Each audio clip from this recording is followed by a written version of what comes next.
السلام عليكم ورحمة الله وبركاته. موضوع النهاردة هنقدر نعتبره سايد كويست إلى حد ما، ولكن هو موضوع محبب إلى قلبي. أنا كنت كاتب حاجة عنه من فترة وما كنتش لاقي له المكان اللي أقدر أشاركه فيه، ولكن أعتقد يعني أنا معتبر النهاردة بريك عن سلسلة المواضيع أو عن الهدف الأساسي، أو الموضوع الأساسي اللي أنا بعمل فيه كل المحتوى اللي أنا بعمله. بس مفيش مانع من إن احنا ناخد خطوة على الجنب كده، نبص برضه على موضوع مهم. الموضوع دوت ألا وهو الاي دي والايجو والسوبر ايجو والالتر ايجو والتعفن الدماغي او البرين رot. انا هقرا لك اللي انا كنت كاتبه دوت كان من فتره، كان باسلوب كتابه مختلف، فاتمنى برضو تقول لي ايه رايك في اسلوب الكتابه ده. النهارده هو الموضوع هيبقى اقرب لكونه دردشه عشان نحاول نفهم احنا اللخبطه بتاعتنا ديت جايه منين، او اللخبطه اليوميه بتاعتنا هي جايه منين، ولكن من منظور عليه لغط كتير او عليه كلام كتير، ولكن هو ستيل زي ما قلت هو من المناظير المحببه ليا. طبعا حاجه من الحاجات اللي انا نسيت اقولها في الاول، انه توبيك من التوبكس اللي حابب اتكلم فيها النهارده هي التشوهات المعرفيه او الكوجنيتيف ديستورشنز، ولكن مش هتكلم فيها بشكل عميق، دي هيبقى ليها فيديو لوحده. بس خلينا نبدا. اجين اعذرني لو اسلوب الكتابه غريب، ولكن دي لحد ما كتابه قديمه. عمرك سألت نفسك ليه ممكن تكون قدام الناس إنسان عاقل ناجح ومسؤول جدا، ولكن أول ما بيتقفل باب أوضتك وتكون لوحدك بتلاقي نفسك بتعمل تصرفات بتندم عليها وتستغربها؟ أو ليه لما بتكون وراك مهمة مصيرية وشغل تقيل بتلاقي إيدك بتمسك الموبايل لا إراديا وتغرق في ساعات من الفرجة على محتوى تافه أنت عارف إنه بيضرك؟ وليه دايما في صوت جوه راسك بيجلدك ويحسسك إنك منافق وإنك لابس قناع، وإن الناس لو عرفت حقيقتك هتتقفل منك؟ قبل ما تجاوب وتتهم نفسك بالكسل أو قلة الالتزام، خليني أسألك السؤال الأهم واللي إجابته هتغير نظرتك لنفسك ولثقافتنا العربية بالكامل في نهاية الفيديو ده. السؤال هو ليه دماغنا بالتطور البيولوجي العظيم دوت كله بيصنع بنفسه أفكار مشوهة ويدفعنا عمدا لحالة التعفن الدماغي أو البرين روت عشان يدافع عن نفسه ويحمينا من الانهيار؟ إزاي الغرق في التفاهة وتدمير الذات ممكن يكون أداة نجاة بيولوجية جوه مجتمعنا؟ عشان نفهم الموضوع دوت لازم نبقى فاهمين إن إحنا في ثقافتنا العربية بنترجم التناقض ده فورا على إنه نفاق أو ضعف إيمان أو قلة أصل، فبنبدأ نجلد في نفسنا. لكن لو رجعنا لعلم النفس وعلم الأعصاب الحديث هنلاقي إن دي مش مشكلة أخلاقية، دي التركيبة الطبيعية للدماغ البشري. عقلنا مش كتلة واحدة متناغمة، عقلنا عبارة عن أجزاء بتتصارع طول الوقت، والصراع ده لما بيزيد عن حدته المخ بيضطر ينتج تشوهات معرفية أو cognitive distortions عشان يدافع عن نفسه ويحاول ينجى. احنا واحدة واحدة هنحاول نفكك بهدوء التركيبة ديت اللي هي عبارة عن مزيج من الهو اي دي، الأنا الأعلى، السوبر إيجو، الأنا الإيجو، والأنا البديل الألتر إيجو. وهنفهم ازاي الصراع ده في مجتمعنا العربي بالذات بيوصلنا لظاهرة بنشوفها كل يوم ومسميينها التعفن الدماغي أو البرين روت. وعشان نفهم ليه الصراع ده جوانا عنيف للدرجة ديت لازم نبدأ من الطرف الأول في الخناقة، الطرف اللي زرع جوا راسنا محكمة تفتيش ما بتقفلش أبدا. عمرك تخيلت إيه اللي ممكن يحصل لمخك لو عشت طول عمرك بتحاول ترضي قانون اتكتب من مئات السنين؟ من هنا نقدر نبدأ في الفصل التاني، الأنا الأعلى، السوبر إيجو، ثقل الكتالوج الاجتماعي والضمير الجمعي. ليه لما بناخد قرار مخالف لتوقعات أهلنا أو مجتمعنا حتى لو كان قرار صح ومفيد لينا بينقبض بينقبض قلبنا وبنحس بإحساس مرعب بالذنب كأننا ارتكبنا جريمة؟ مين اللي ركب جهاز الإنذار الصارم ده جوه دماغنا؟ لما سيجموند فرويد اتكلم عن الأنا الأعلى أو السوبر إيجو وصفه إنه الضمير الأخلاقي والقواعد والقوانين اللي شربناها من وإحنا أطفال. في المجتمعات الغربية الفردية الأنا الأعلى بيبقى أغلبه قوانين شخصية ومبادئ فردية، لكن في مجتمعاتنا العربية اللي بتتصنف في علم النفس كمجتمعات جماعية مترابطة السوبر إيجو بيبقى عملاق ومرعب. السوبر إيجو عندنا مش بس شايل ضميرك الفردي، ده شايل كلام الناس، العيب، سمعة العيلة، توقعات الأهل والتقاليد المتواجدة. أنت مش بتتحاسب قدام الناس، أنت مش بتتحاسب قدام نفسك بس، أنت بتتحاسب قدام محكمة اجتماعية كاملة عايشة جوه راسك. علم الأعصاب الحديث ربط السوبر إيجو بمناطق محددة في الدماغ، أهمها الفنتروميديال بريفرونتال كورتكس والأوربيتو فرونتال كورتكس. دراسات تصوير الدماغ بالرنين المغناطيسي الوظيفي ال fMRI أظهرت إن المناطق ديت المسؤولة عن التقييم الأخلاقي والشعور بالذنب والخوف من الرفض الاجتماعي. ولأن الخوف من الرفض في مجتمعنا يعني التهميش، المناطق ديت بتكون في حالة استنفار دائم. هنا بيحصل أول صدام وبيولد عقلنا أول أنواع التشوه المعرفية، ألا وهما عبارات الوجوب أو الشود ستيتمنتس والمايند ريدنج أو قراءة الأفكار. الشود ستيتمنتس ديت أشهر تشوه بيولده الأنا الأعلى العربي. طول الوقت في صوت في راسك بيجلدك: المفروض أكون اتجوزت دلوقتي، المفروض أستحمل الشغلانة دي عشان ما يقولوش عليا فاشل، لازم أكون متماسك وما بنش ضعيف قدام أهلي. دراسات العلاج المعرفي السلوكي ال CBT بتأكد إن استخدام كلمة المفروض ولازم كمسطرة صارمة بيولد حالة مزمنة من القلق الشعوري، لأنك بتقيس قيمتك بمسطرة المجتمع مش بظروفك الحقيقية. على الصعيد الآخر، قراءة الأفكار أو المايند ريدنج، هنا الأنا الأعلى بتكون متوصلة بكلام الناس، فبنقع في تشوه قراءة الأفكار. بيبقى في صيغة أكيد قريبي دوت باصص لي باحتقار عشان مرتبي قليل، أو أكيد زمايلي شايفيني ضعيف عشان سكت في الموقف الفلاني. المخ بيستدعي أسوأ الاحتمالات في عقول الناس اللي حوالينا ويوهمنا إنها حقيقة مطلقة، وده طبعا بيستنزف طاقتنا الذهنية قبل ما يومنا يبدأ. لكن لو كان الأنا الأعلى هو العسكري الصارم اللي منعنا من الغلط وعايزنا مثاليين، ليه ما بنقدرش نلتزم بقوانينه طول الوقت؟ إيه هي القوة البيولوجية العميقة اللي بتستنى أول ما العسكري ده يغمض عينه عشان تنفجر وتعمل ثورة وتجرنا لأغرب السلوكيات عشان نهرب؟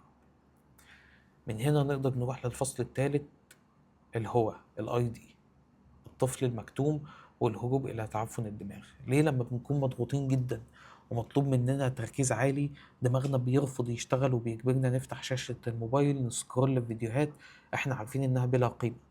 ايه العلاقة العلمية بين الخوف من المجتمع وبين ادماننا المحتوى التافه؟ على الجانب التاني من الخناقة بيقف الاي دي او الهوى قدام جزء من الدماغ البشري وبيرتبط بيولوجيا بالجهاز الحوفي او الليمبك سيستم، وتحديدا اللوزة الدماغية الأميجدلا والنواة المتكئة النيوكلاس أكامبنس المسؤولة عن المكافأة وإفراز الدوبامين. الاي دي مبني بالكامل على مبدأ اللذة البليجر برنسبل. عايز راحة، عايز أكل، عايز هروب من الألم، عايز مكافأة فورية، ومش فاهم يعني إيه منطق ولا عيب ولا عواقب ولا مستقبل. هو طفل بدائي بيصرخ أنا عايز ده دلوقتي. في بيئة اجتماعية بتفرض قيود صارمة وتوقعات عالية، الاي دي بيتعرض لكبت شديد جدا من الصغر. مفيش مساحة آمنة للتعبير عن الغضب أو الرفض أو حتى التعب. طب هل الاي دي بيموت لما بنكبته؟ للأسف لأ. البيولوجيا ما بتموتش، الاي دي بيتحول لعصيان صامت. وهنا بنوصل لظاهرة التعفن الدماغي. وانا عارف ان التعفن الدماغي هي ظاهرة ليها عدة اسباب، ولكن تاني انا بحاول افكرك الفيديو دوت او كلامنا النهاردة هو دردشة على القهوة، هو قاعد على الجنب، احنا قاعدين بنتكلم، احنا مش بنحل امور من منظور علمي، احنا بنبص عليها بس. التعفن الدماغي مش مجرد مصطلح دارج، هو توصيف لحالة استنزاف معرفي شديد بنهرب فيها للمحتوى التافه السريع والمتكرر زي الريلز والترندات اللي ملهاش هدف. فليه بقى الاي دي او الهوى بيعشق المحتوى ده وبيعشق حالة التعفن الدماغي؟ بكل بساطة ده لأن الأنا الأعلى السوبر إيجو قافل عليه كل أبواب المتعة الحقيقية أو التعبير عن الذات بسبب الخوف من كلام الناس. فالاي دي بيعمل هروب تكتيكي للشاشات. النواة المتكئة في الدماغ بتطلب ضربات سريعة ورخيصة من الدوبامين، التشيب دوبامين، بدون أي مجهود ذهني. فأنت بتسكرول في التليفون 4 ساعات في الضلمة، مش عشان المحتوى مفيد، لكن لأن دي المساحة الوحيدة اللي الاي دي بيقدر يسرق فيها راحة ويتجنب بيها أحكام المجتمع. حتى لو سرق الراحة هنا مقنع أو لابس قناع انه انت ما كانش عندك وقت في يومك لنفسك، فده وقتك لنفسك. دي الطريقة اللي انت تفصل بيها عن نفسك، دي بتبقى طريقة اخرى لان احنا نهرب بيها من مواجهتنا لنفسنا. في الهروب بيتولد تشوهات معرفية بيستخدمها الاي دي عشان يدافع عن سلوكه. اهمهم هما اتنين: الاستدلال العاطفي او الايموشنال ريزنينج، والتبرير وتقليل العواقب او الديسكاونتنج ذا بوزيتيف اند rationalizing. الاستدلال العاطفي بيحصل لما الاي دي بيكون مجهد وعايز يهرب من التزام عائلي او مهني تقيل. بيستخدم المشاعر كدليل منطقي. تصحى الصبح وراك شغل، الاي دي يخليك تحس بتقل وغم، تقول لنفسك انا حاسس اني مش هقدر اواجه الناس النهارده، حاسس ان في حاجه وحشه هتحصل، يبقى اكيد انا مش جاهز، يبقى بلاش انزل، بلاش اشتغل، بلاش اعمل، وخلاص. دراسات علم النفس المعرفي بتوضح ان المخ هنا بيعكس المنطق، بيخلي الاحساس المؤقت هو الدليل على الواقع عشان يبرر الهروب والانسحاب. على الصعيد الاخر، التبرير وتقليل العواقب discounting the positive و rationalizing ده بيحصل لما الاي دي بيجبرك تضيع وقتك في التعفن الدماغي وتأجل الحاجة المهمة اللي وراك.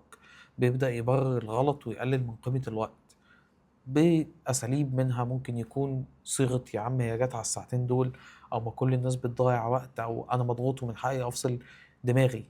المخ هنا بيحاول يعمل حالة من حالات حماية الدوبامين الرخيص، بتخليه يعمى عمدا عن العواقب اللي هتحصل بكرة. فانت مش شايف تعبك اللي هيجيلك بكرة، مش شايف مجهودك وأريافتك اللي هتبقى بكرة الناتجة من إن مثلا انت ما نمتش كويس النهاردة، بس انت مركز في انك عايز تستمتع دلوقتي. فدلوقتي احنا بنبقى قدام كارثة حقيقية. مجتمع متطلب جدا بيضغط من ناحية السوبر ايجو وغريزة بدائية عايزة تهرب وتبوظ الدنيا من ناحية تانية الاي دي. مين اللي واقف في النص بياخد الضرب من الطرفين وبيحاول يمنعك من الجنون؟ وايه اللي بيحصل لما الموظف الغلبان اللي جوه راسك ده يجيب اخره وينهار؟ هنا نقدر نعرف الفصل الرابع من القصة ديت، ألا وهو الأنا الإيجو، الموظف الغلبان والإجهاد العصبي. ليه في أيام بتبقى قادر تتحكم في أعصابك وتأجل رغباتك وتشتغل بتركيز، وأيام تانية مع أول ضغطة أو مشكلة صغيرة بتنهار تماما وتستسلم لأي وسيلة هروب أو عصبية؟ إيه الوقود الخفي اللي بيخلص من دماغنا بدون ما نحس؟ في وسط الحرب الطاحنة دي بين الأنا الأعلى اللي هي الضمير والمجتمع، وبين الهوى اللي هو الرغبة في الهروب والدوبامين، بيجي الإيجو أو الأنا. الإيجو هنا هو أنت في وعيك الحالي، هو الجزء العقلاني المبني على مبدأ الواقع أو الرياليتي برينسيبل. بيولوجيا الإيجو بيرتبط بقشرة الفص الجبهي أو البريفرونتال كورتكس، وهي المنطقة المسؤولة عن الوظائف التنفيذية، اتخاذ القرار، التخطيط، والتحكم في الانفعالات. شغلة الإيجو إنه يكون الوسيط الدبلوماسي، يحاول يرضي رغبات الأي دي في إنه يرتاح ويتبسط، بس من غير ما يثير غضب السوبر إيجو ويجيب لنفسه المشاكل أو الرفض الاجتماعي. لكن هنا بتظهر مشكلة علمية مثبتة اسمها إجهاد الأنا أو استنفاذ الأنا أو الإيجو ديبليشن. عالم النفس الشهير روي باومستر أثبت في دراساته أن قدرة المخ على ضبط النفس واتخاذ القرارات العقلانية هي مورد محدود بيبدأ يخلص مع كتر الضغط. في حياتنا اليومية الإيجو بتاعنا بيتعرض لاستنزاف من أول لما بنصحى، من ضغوط اقتصادية، زحمة، محاولة إرضاء الأهل، محاولة كبت غضب. لما القشرة الجبهية بتجهد، الإيجو بيفقد قدرته على التحليل المنطقي الهادي، وبيبدأ يستسهل ويستخدم التشوهات المعرفية كشورت كاتس أو ككوجنيتيف شورت كاتس عشان يخلص من الصداع. أشهرهم وأهمهم هو التفكير الكارثي أو التهويل أو الكاتاستروفايزيشن أو الكاتاستروفايزنج، والتفكير الحدي الكل ولا شيء أو ال all or nothing thinking. التفكير الكارثي أو التهويل ده بيحصل لما الإيجو يكون مجهد ومش قادر يوازن، بيولد أفكار كارثية عشان يحذر نفسه من الخطر ويمنع أي مخاطرة. أبسط صياغة بتحصل وأكثرها شيوعا: لو رفضت طلب والدي النهارده وقلت له إني تعبان، العيلة كلها هتتقلب عليا وهتحصل مشكلة كبيرة وهخسر أهلي. المخ بيكبر حجم النتيجة السلبية أضعاف حجمها الحقيقي، لأن قشرة الفص الجبهي المجهدة مش قادرة تحسب الاحتمالات بدقة، فبتستسلم للخوف. في نفس الوقت عندك التفكير الحدي أو ال all or nothing thinking. الإيجو هنا بيكون مستنزف، مبقاش عنده طاقة للمناطق الرمادية، فبيبدأ يشوف العالم أبيض وأسود، يا إما أكون الابن المثالي والموظف البرفكت اللي ما بيغلطش أبدا، يا إما إنسان فاشل وخسران ومستقبلي ضايع. التفكير ده هو البوابة المباشرة اللي بترمينا تاني في حضن التعفن الدماغي. أول ما بتغلط غلطة صغيرة المخ بيشغل عقلية الكل أو اللاشيء، فبيقول لك ما دام اليوم باظ يبقى نكمل سكرولنج والهروب ونبدأ على نظافة بكرة. ولكن لما الإيجو بيوصل لمرحلة الاستنزاف التام دي وما بيبقاش قادر يواجه المجتمع بوشه الحقيقي ضعيف، بيعمل حيلة نفسية في منتهى الذكاء والخطورة. بيخلق نسخة مزيفة منك ينزل بيها الشارع. ليه القناع اللي لبسته عشان تحمي نفسك من الناس هو نفسه اللي بيتحول بالتدريج لزنزانة بتخنقك انت شخصيا. من هنا نقدر ندخل في الفصل الخامس واللي قبل الأخير، الأنا البديلة، الألتر إيجو، درع الحماية ومتلازمة المحتل. ليه لما بتحقق نجاح كبير في شغلك أو دراستك والناس بتسقف لك وتشيد بيك، بدل ما بتفرح بتحس أحيانا برعب داخلي وإحساس إنك نصاب، وإن دي مسألة وقت قبل ما الناس تكتشف إنك شخص عادي ومش شاطر ولا أي حاجة؟ مين اللي بيسرق منك استحقاقك؟ لما الإيجو بيلاقي نفسه مجهد تماما ومش قادر يدافع عن نفسه وسط مجتمع بيلقي أحكام سريعة ويتدخل في الخصوصيات، بيضطر يلجأ لأداة متقدمة جدا في علم النفس الاجتماعي: خلق أنا بديلة أو ألتر إيجو. مفهوم الالتر ايجو مش مجرد نظريه مش سوري مفهوم الالتر ايجو مش جزء من نظريه فرويد الاصليه، لكنه تطور بعدها في ابحاث السلوك وعلم النفس الاجتماعي ليصف القناع او الشخصيه المصنوعه اللي مخك بيخلقها عشان يتاقلم مع بيئه معينه. في بيئه العمل او في التجمعات العائليه الصعبه كتير منا بيصنع التر ايجو عشان يتماشى او بيصيغ نفسه في البنت اللي بتعمل شخصية صارمة جدا وناشفة في الشغل عشان تبرز في بيئة ذكورية وتحمي نفسها من التقليد. الشاب اللي بيصنع شخصية باردة وما بيهموش حد وسط زمايله رغم ان هو من جواه حساس وبيتأثر من أقل نقد. الشخصية المثالية المبتسمة دايما في التجمعات اللي بتوافق على كل حاجة عشان تتفادى الخناقات والصدام. الالتر ايجو هنا مش نفاق، هو درع حماية نفسي أو psychological armor. دراسات علم النفس التكيفي بتأكد إن الأقنعة الاجتماعية دي أداة تطورية مشروعة. الإيجو بيستخدمها عشان يحمي المساحة الضعيفة اللي جواه من أحكام السوبر إيجو الخارجي المجتمع. لكن الخطر الحقيقي المثبت في أبحاث الصحة النفسية بيحصل لما القناع يتحول لسجن بسبب التشوهات المعرفية، واللي أهمهم تشوه التصنيف والتسمية أو الليبلينج ومتلازمة المحتال أو الإمبوستر سيندروم. التصنيف والتسمية أو الليبلينج، الخطورة بتحصل لما بتنسى إن دي مجرد أداة بتستخدمها في الشغل أو في الشارع، وبتبدأ تصنف نفسك بيها: أنا إنسان بارد مش بعرف أحب، أو أنا شخصية ضعيفة بضطر أوافق على كل حاجة. دراسات أرون بيك مؤسس العلاج المعرفي بتأكد إن التصنيف بيعمل صدمة هوية. أنت بتختزل إنسانيتك المعقدة في القناع اللي أنت لبسته، وبتبدأ تتصرف على أساسه في كل مواقف حياتك في مساحتك الآمنة. في حين إن متلازمة المحتال، وده كنت اتكلمت عنها كتير قبل كده، دي بتحصل لما الألتر إيجو ينجح جدا والناس تحترم القناع ده وتشيد بيه. بتبدأ تحس بالرعب الداخلي. الأبحاث الحديثة عن متلازمة المحتال بتوضح إنها بتنتج من الانفصال بين الإيجو الحقيقي والألتر إيجو المصنوع. أنت بتكون مقتنع إن النجاح والتقدير ده بتاع القناع مش بتاعك أنت الحقيقي. بتبدأ تعيش في خوف مستمر من إن الناس تكتشف حقيقتك، وإنك في الأصل إنسان عادي بتخاف وتتعب وعندك عيوب. الضغط المستمر ده هو اللي بيخلي كتير من الناجحين يرجعوا بيوتهم بالليل يغرقوا في التعفن الدماغي، لأنها بتبقى محاولة من المخ لإطفاء الوعي تماما والهروب من رعب الحفاظ على القناع. دلوقتي بعد ما قدرنا نفهم كل جزء من الأجزاء ديت، جاء الوقت عشان نجاوب على السؤال الأساسي اللي بدأنا بيه: إزاي بنوقف الحرب ديت، وإزاي بنخرج من دايرة الجلد والهروب والتعفن الدماغي من غير ما نكسر أصولنا ولا نضيع مستقبلنا. ده يقدر ياخدنا الفصل السادس والأخير: المراقبة بوعي وإسقاط الأحكام. في الأول زي ما قلت احنا سألنا سؤال: ليه دماغنا بيصنع بنفسه أفكار مشوهة ويدفعنا عمدا لحالة التعفن الدماغي عشان يدافع عن نفسه؟ وليه الهروب في التفاهة ممكن يكون أداة نجاة بيولوجية جوه مجتمعنا؟ الإجابة اللي العلم بيقدمها لنا دلوقتي هي إن التعفن الدماغي وكل التشوهات المعرفية اللي بنعاني منها مش مرض، ولا هي دليل على إنك إنسان سيء أو فاشل. دي حيلة دفاعية، defense mechanism، صممها جهازك العصبي عشان يحمينا من الانفجار. لما الضغط الاجتماعي وتوقعات الأهل ومسألة العيب، السوبر إيجو بتزيد عن حدها. ولما رغباتنا الطبيعية في الراحة والحرية الاي دي بتتكبت لشهور وسنين. الإيجو بتاعنا بيوصل لمرحلة عجز واستنزاف تام. فبنلاقي إن أسهل طريقة عشان يمنعنا من الانهيار العصبي أو الصدام المدمر مع أهلنا ومجتمعنا هو إنه يفصل وعينا عن الواقع ويرمينا في مساحة آمنة ومخدرة اسمها التعفن الدماغي، ويخلق لنا أقنعة مزيفة ألتر إيجوز نتعامل بيها مع الناس. هو بيخدرنا بالدوبامين الرخيص عشان يخفف ألم الكبت والخوف من الرفض.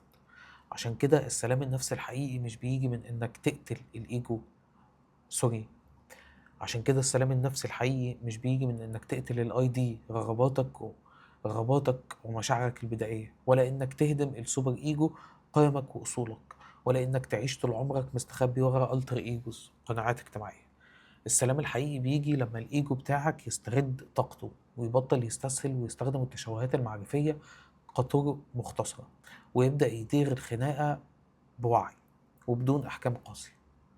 سواء لما تسمع صوت بيجلدك ويقولك المفروض ولازم، فخلينا نحاول نفهم إن مجرد سوبر إيجو متأثر بكلام الناس ومسألة العيب، وخلينا ناخده بحجمه الحقيقي كإرشادات عامة مش كمسطرة نقيم بيها قيمنا وإنسانيتنا. ولما نلاقي نفسنا بنهرب للتعفن الدماغي والسكرولينج لساعات بدل ما نشتم نفسنا ونتهمنا بالكسل، خلينا نحاول نفهم ان دوت الاي دي الهوى تعبان ومجهد من كتر الضغط ومحتاج مساحة راحة حقيقية ومشروعة، مش راحة مسروقة في السر قدام شاشة. ولما نضطر نلبس قناع الالتر ايجو سواء في الشغل او وسط المجتمع عشان نحمي نفسنا، فياريت نلبسه واحنا واعيين انه مجرد أداة حماية. أول ما نرجع البيت ونرجع المساحة الآمنة بتاعتنا نقلعه ونسمح لنفسنا نكون إنسان طبيعي بيغلط ويتعلم ومش محتاج يثبت أي حاجة لأي حد. دي كانت طريقتي وستيل جزء من طريقتي في التفكير وفي هضم الأمور. ويمكن كل اللي أنا قريته لك دوت هو كان جورنالينج في فترة ما، كان مجرد كتابات أنا بكتبها لنفسي. عشان كده فيها مغالطات إلى حد ما، ولكن انا النهارده كنت محتار بين ان اتكلم في دوت ولا اتكلم في فكره هو احنا ازاي اصلا، ايه هي المهارات اللي احنا بنفقدها كبني ادمين في وقتنا الحالي. مهارات زي الكريتيكال ثينكينج، مهارات زي الريزنينج، مهارات زي البحث وازاي نتقصى حقيقه المعلومه. بس انا مؤخرا وقعت في معضله ان انا بدات احب المحتوى اللي انا بعمله وبدات احب السبوت لايت اللي انا حاسس ان هي مكونه عليا دلوقتي او موضوع عليا من المحتوى اللي انا بعمله. فحبيت اكسر الموضوع دوت كله بان انا اهذب نفسي وافكر نفسي انه كل اللي انا بعمله دوت بدأ من محاولاتي لفهم نفسي والفهم انا فيا ايه والفهم انا بتعامل مع نفسي ازاي والفهم انا مين فعلا، وهل انا اللي انا عليه دلوقتي هو حقيقتي ولا ده انا اللي المجتمع خلقها فيا. لو الكلام دوت عجبك، لو الطريقة ديت عجبتك، او حتى لو ما عجبتكش، فتوقع ان انا في الفترة الجاية هبدأ بشارك فيديو في نص السلسلة الأساسية بتاعتنا، واللي أنا إن شاء الله خلال اليومين الجايين هنزل بوست عنها على يوتيوب وإنستجرام موضح فيها ترتيب المواضيع عشان لو حد محتاج أي مواضيع إضافية اقترحها وأقدر أشوف أنا ممكن أحطها إزاي وسط كل الكلام دوت. ولكن أنا حابب إن أنا آه، إسعادا مني لحلمي 2021 وحلمي وهو عنده 18 سنة، ده كان أقدم من 2021، بس إسعادا مني لنا القديم. فحابب إن أنا كل فترة أبقى بشارك معاكم كتاباتي القديمة.